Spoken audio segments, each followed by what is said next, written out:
Hey everybody, it's Damon. May the 4th be with you. Last week I showed you my Star Wars dioramas, and that got me thinking I should do something extra special for Star Wars Day and gather together my top 20 rarest and most special Star Wars action figures. And so I did just that. Don't get your hopes up for anything too valuable or rare, but I don't collect on that level. But I got some choice items that any Star Wars collector should be able to appreciate.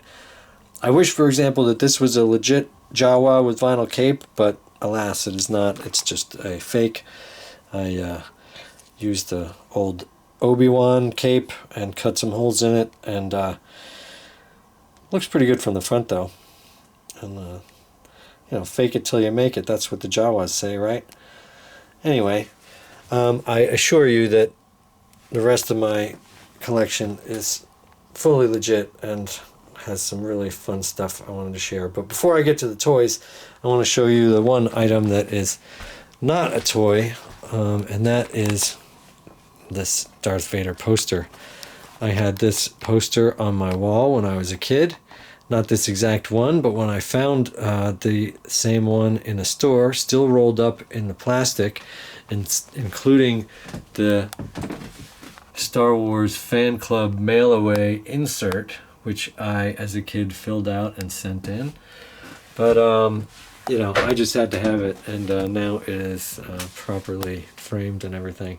But, you know, when I was a kid, at 6 years old, I didn't really quite understand. I understood that it was a film and that it was not real, but I kind of assumed that they hired a bad guy to play the bad guys or something. So I was perplexed by this photograph and often wondered why Darth Vader would agree to, you know, pose for it.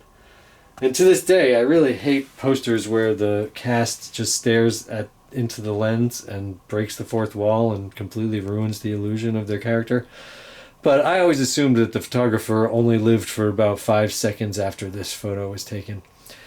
Anyway, moving on to the toys. By the way, if you want to see more on how on all these dioramas I made, just check out the video I posted last week. But here we are. And before I get to the figures, I love the figures so much. I want to show you some of these other toys. Probably the least rare is the dewback, but this was a toy that I just wanted so bad when I was a kid and did not have. But I got one, you know, around high school age, and just this is the one. And I had to do a reconstruction on the harness, but it still functions, and they still are on duty on Tatooine for, you know, permanently. And this still remains just one of my top 10 favorite toys, probably top 5, you know, just for that tail and head action. That is just such a brilliant toy. I love it so much. And the leg, you know, the way that the Stormtrooper leg indentation there gives the illusion that this trooper is not just jammed and actually stuck inside this toy right now, because I can't seem to get him out. Anyway, moving on. I've made a special video about this toy, so I won't spend too much time on it, but of course this is the original Imperial Troop Transport, the very first expanded universe toy that Kenner put out in the late 70s. I don't know exactly when it came out, but this one actually functions. If I had a battery, I could press one of these and it would activate the little mini record player within this toy, and it would play samples from the movie. And that is another just unbelievably brilliant feature, analog feature of the time. And this one still works. And speaking of expanded universe, this is my favorite of the mini rigs. This I've had since I was a kid, this actual toy, and we of course used it in Alien 5 Squared. But I just always loved this design. It's just so fantastic. I just love it so much. Okay, now here's another expanded universe toy that came out from the Droids cartoon series. After they stopped making regular Star Wars toys, this continued to be released. And look who's at the gun, but an actual Imperial Gunner from the last 17 Star Wars figures made in 19 85. So this ship is just so great because you can move it's got just excellent playability, but I can't really do it and hold the camera at the same time, but it's such a fun toy. Also back here is an original. Now Probot Productions is named after this toy, the turret and Probot playset, and I have a Probot still in the bag, never been assembled. Sadly, makes me sad thinking about that, but it's I promise I'll never open it. But yeah, that's where we got the name for Probot Productions, and this box is pretty special. Make the Probot spy fall and action figure turn with this action lever. All right. Now, on to action figures. Over here we've got the Imperial Dignitary. A lot of these ones are from the last 17 from Return of the Jedi era. And what's great about this Imperial Dignitary is that his nose is fully intact. A lot of the ones you're going to find for sale, the nose has been, you know, purple, turned purple from damage. Alright, so then who we got under here? Is this a Stormtrooper? Oh, it's Luke Skywalker. And it was so sad that they never made a Han Solo to go with this, so you could never actually play out the scene. But, you know, it's still a great figure. Now here we got Leia in her poncho from Return of the Jedi, and the helmet comes off. Love it. Don't have the pistol. Here, of course, is the mail-away Anakin Skywalker ghost.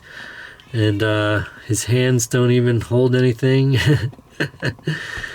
Then here, now for this is a lot of people's holy grail, and it is, of course, Yak Face, and he's got his original weapon. Love him. He's so great. But who I love even more is a Man-O-Man, who might not be as valuable, but I love him even more just because of the design of that alien, and especially for this. He doesn't have a weapon. I guess this could be a weapon, but it's more of a just showing off that he's a badass by showing the severed heads of his various victims and hands. So that's pretty neat for a child's toy. Then we got Barada, one of the rarest of Jabba's henchmen that you can find in the Kenner collection. And here, okay, so these guys aren't technically rare, but they're very special to me because both this Hammerhead and this Chewbacca were lost in my yard for many years. They separately got lost on separate days. Hammerhead got buried in the sand box, and found many years later when my mother dug it up to do some gardening. And then Chewbacca just dropped on the ground somewhere and blended in with everything, so I couldn't find him. And then years later I found him still with his bowcaster in hand after spending many winters and summers outside in my yard all alone. Then of course we've got Tall Snaggletooth, who's one of the most rare figures, and I just love him so much. We made a whole movie where he was the star of it. And then last but not least, certainly, actually probably the greatest of the old school figures that I have is this. I just got it. It was my birthday, and so this, if you look closely, it's a hollow cheek Tusken Raider. Now these little tiny things there, most Tusken Raiders are not hollow. See, I'll show you the difference. Oh no, oh man, sorry about that, buddy. So see, this one here is a regular one that you can find for relatively, cheap dollars. But then this one here is very special. So everybody, if you've got a Tusken Raider in your collection, be sure and check for the hollow cheeks, because you might, have a really special figure in your collection. And okay, so last but not least, we've got a sealed Bosch figure, Princess Leia in disguise, and I love that so much. I just can't open it. I've opened a lot of these cut cards, and I've got a bunch of Kenner figures that no one else has touched outside of the factory and myself. And I know that's also a selfish act. But I couldn't help myself because I really wanted to have some pristine, loose figures to play with, and now I do. But I can't bring myself to open this particular bubble because of the helmet above. It's just too special. She's just too special. And then what do we have in here? It's not the collector's case I want to show you. It's what's inside. And that is my Grail figure, Yoda, in the package. Still looking good there, you know, looking perfect. Everything's, I mean, this isn't the perfect, this is certainly not a perfect package, but it's still pretty nice. Anyway, that's everything. Oh, this is a nice 21 back. These are really nice, but here we got some other very nice, high quality collectibles. Remember these?